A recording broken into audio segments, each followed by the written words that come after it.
Hello, so today we're going to read Heroes in Training, Apollo and the Battle of the Birds by John Hollow and Susan Williams. Chapter 3. Chapter 3 is called In the Deep Dark Forest. This is the picture, right? The Olympians raced in the forest. They didn't get far before the sun's light were swallowed up by the leafy branches overhead. The trees grew close together and were thick in leaves and crawling vines. It was almost like night, and suddenly fallen, Poseidon shivered. "Does this place give anyone else the creeps?" he asked. "It felt homey to me," said Thetis. "In the underworld where you ruled, everything was dark and gloomy. Maybe the underworld is like this, dark and gloomy, I think." Hestia held up her torch, and a soft glow lit up the faces on the 7 Olympians.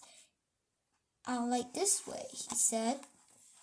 As they walked along, Hera said, "What was up with those things that attacked us anyway?" Apollo started to sing. "Those monsters were the Cyclops. I got that," Hera interrupted then. "They were weird, one-footed monsters who shot arrows at us. Do you think King Cronus sent them?" Zeus nodded as he held back a low-hanging branch so the others could pass. "I think they were creatures of chaos," he said. "King Cronus had an army of different monsters that he kept sending to destroy the Olympians. Luckily, none of them has succeeded yet." Hestia glanced over his shoulder at Zeus and frowned. "I was hoping that his armies had lost that trail." "That's what it seemed like in a way." "Well, I'm thinking that our trail is pretty easy to follow." "Easy to follow? Where I'd lost my..." "Oh," Zeus replied, "I mean everywhere we go orchards and plants spring up." Poseidon gave a snort. "Definitely easier to follow a trail of breadcrumbs.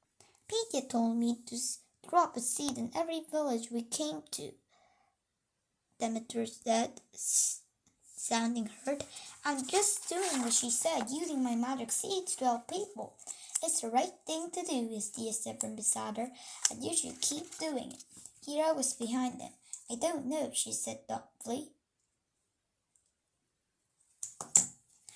"Maybe you could hold off dropping seeds until we reach Lake Sympathia, Demeter. We don't need any more monsters attacking us right now." "Oh, you're just jealous because Demeter's got the magic seed and you don't," Poseidon needled her. Her words caused silence to fall over the rest of the Olympians. The gloomy forest air got even chillier. Everybody knew that Hera was upset about not having a magical object of her own, but until now nobody had dared to say it out loud. They all knew how angry she would get.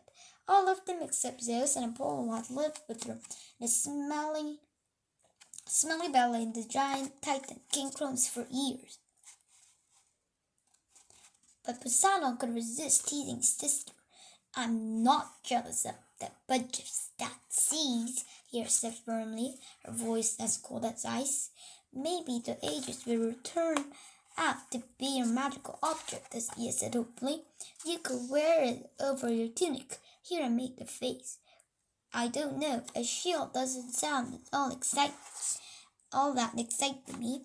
"It sounded pretty cool the way Peter described it," Zeus offered.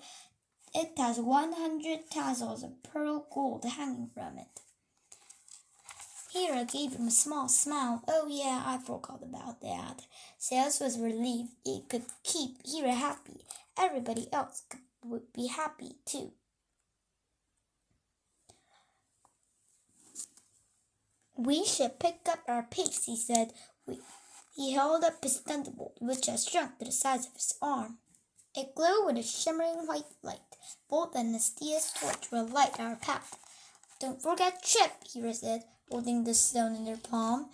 A glowing arrow appeared, showing them the way, then lending even more light to the darkness. The Olympians continued on the direction of the ship's arrow. Darkness surrounded them like a black fog. It was quiet, but not a pleasant quiet, unfortunately, more like an eerie, thick quiet that didn't feel natural. And though Chip, Bolt, and Torch did help fight the darkness. It was becoming harder and harder to see.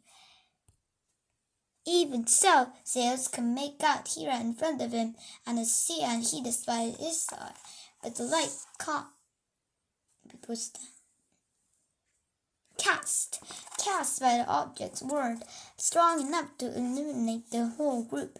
Apollo was in the rear, softly sang a song. Into the woods the heroes go. Our hearts are brave, our spirits are low.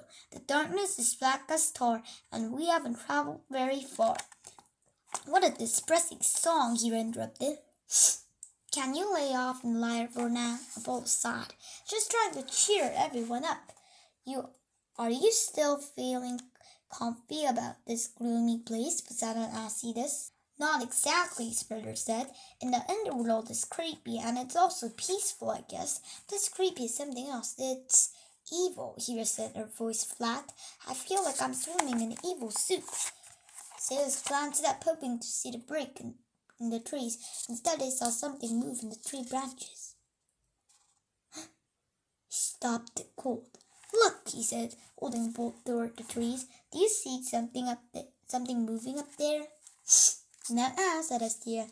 The others didn't see it either, but as both shimmering lights shone on the treetops, Zeus had sworn he saw movement again. It's probably just a wind, Demeter said. Her voice sounded a little shaky, and she and Astia huddled more closely together. As the others continued on, Zeus stayed put for a moment, starting overhead. In the black canopy there, he thought he could make out little dots, tiny red glowing dots. Or were those eyes? Look up, Zeus called out. The rest of the Olympians stopped and gazed upward. They looked like little red eyes, probably just bugs, Poseidon guessed. But his voice was shaky as Demeter's had been. What kind of bugs have red eyes? He scoffed. Well, flies do, but they don't really glow, answered Thetis.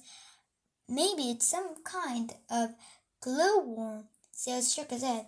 Up that high? I don't know. Well, whatever they are, the sooner we get out of here, the sooner we'll get away from them, Hera pointed out. She consulted the ship's arrow. Forward, she yelled. They kept walking through the gloom. They strained to see farther in front of them, hoping for an end to the trees. But all around them were just a wall of darkness, and then nowhere came a mighty yell. Roar! A shadowy figure leaped out of the darkness ahead and charged toward the Olympians. Chapter 4 is called Feather Fence. Meet you next time. Bye!